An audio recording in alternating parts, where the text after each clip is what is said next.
ಬೆಂಗಳೂರಿನ ಚಿನ್ನಸ್ವಾಮಿ ಸ್ಟೇಡಿಯಂ ಬಳಿ ಕಾಲ್ ತುಳಿತಕ್ಕೆ 11 ಬಲಿಯಾಗಿದೆ. ಕಾಲ್ ತುಳಿತದಲ್ಲಿ ಗಾಯಗೊಂಡಿರುವ 47 ಮಂದಿ ಔಟ್ ಆಫ್ ಡೇಂಜರ್ ಅಂತಿದ್ದಾರೆ. ಅದರಲ್ಲಿ 33 ಜನ ಇನ್ನೂ ಕೂಡ ಆಸ್ಪತ್ರೆಯಲ್ಲೇ ಇದ್ದಾರೆ. ಇನ್ನುಳಿದಂತವರು ಡಿಸ್ಚಾರ್ಜ್ ಆಗಿದ್ದಾರೆ. ಜಿಲ್ಲಾಧಿಕಾರಿಗಳಿಂದ ಘಟನೆಯ ಬಗ್ಗೆ ತನಿಖೆಯನ್ನ ಕೊಟ್ಟಿದ್ದಾರೆ. ಮೃತರ ಕುಟುಂಬಗಳಿಗೆ 10 ಲಕ್ಷ ರೂಪಾಯಿ ಪರಿಹಾರ ಜೊತೆಗೆ ಗಾಯಗೊಂಡವರಿಗೆ ಉಚಿತವಾದಂಥ ಚಿಕಿತ್ಸೆ ಅನ್ನುವಂಥದ್ದನ್ನ ಮುಖ್ಯಮಂತ್ರಿಗಳು ಹೇಳ್ತಾ ಇದ್ದಾರೆ. ನನಗಿರುವಂಥ ಪ್ರಶ್ನೆಗಳಿಗೆ ಈ ವಿಚಾರದಲ್ಲಿ ಉತ್ತರವನ್ನು ಕೊಡಬೇಕು. ಇದೊಂದು ಅನಿರೀಕ್ಷಿತ ಘಟನೆ ಅಂತ ಹೇಳ್ತಾ ಇದ್ದಾರೆ.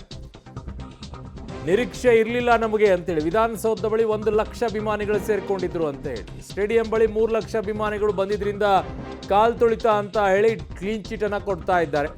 ಘಟನೆಯನ್ನ ಸಮರ್ಥಿಸಿಕೊಳ್ಳಲ್ಲ ಅಂತ ಬೇರೆ ಮುಖ್ಯಮಂತ್ರಿಗಳು ಹೇಳ್ತಾರೆ. ನಿರೀಕ್ಷಿತ ಅಲ್ಲ ಅನ್ನುವಂಥದ್ದಾದ್ರೆ, ನಾವು ನಿರೀಕ್ಷೆ ಮಾಡಿರಲಿಲ್ಲ ಅನ್ನುವಂಥದ್ದಾದ್ರೆ ಅದು ಮೂರ್ಖತನ ಅಲ್ವಾ? ಯಾರು ಹೇಳಿದ್ರಪ್ಪ ನಿಮ್ಗೆ? ಇನ್ಫಾರ್ಮೇಶನ್ ಎಲ್ಲಿಂದ ಬಂತಪ್ಪ?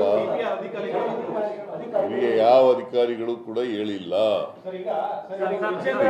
ಮಾಡಬೇಕು. See it is cricket association which arrange the programme ಅಲ್ವಾ? ನಮಗೇನು ಹೇಳಿಲ್ಲ ಅದನ್ನ. ನಾವು ಇಲ್ಲಿ ಅರಮನೆ ಅಲ್ಲಿ ಅಂತದ್ದು ವಿಧಾನಸೌಧ ಮುಂದ್ಗಡೆ ಮಾಡಿದ್ದು. ಅಲ್ಲೇನಾರು ಆಗಿದೆಯಾ? ಇಲ್ಲ ಅಲ್ವಾ? ಅಲ್ಲಿ ಸುಖಾಂತ್ಯವಾಗಿ ನಡೆದಿದೆ. ಬಟ್ ಕ್ರಿಕೆಟ್ ಸ್ಟೇಡಿಯಂನಲ್ಲಿ ಆಗ್ತದೆ ಅಂತೇಳಿ ನಮಗೇನು ಗೊತ್ತಾಗಲಿಲ್ಲ. ನಾನು ಹೋಗೂ ಇರಲಿಲ್ಲ.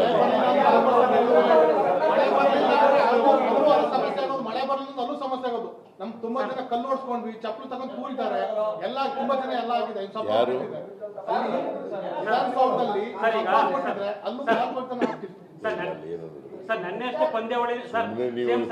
ನೀವೆಲ್ಲ ಅಲ್ಲಿ ಅಲ್ಲೋ ಇದ್ರಲ್ಲಪ್ಪ ನೀವು.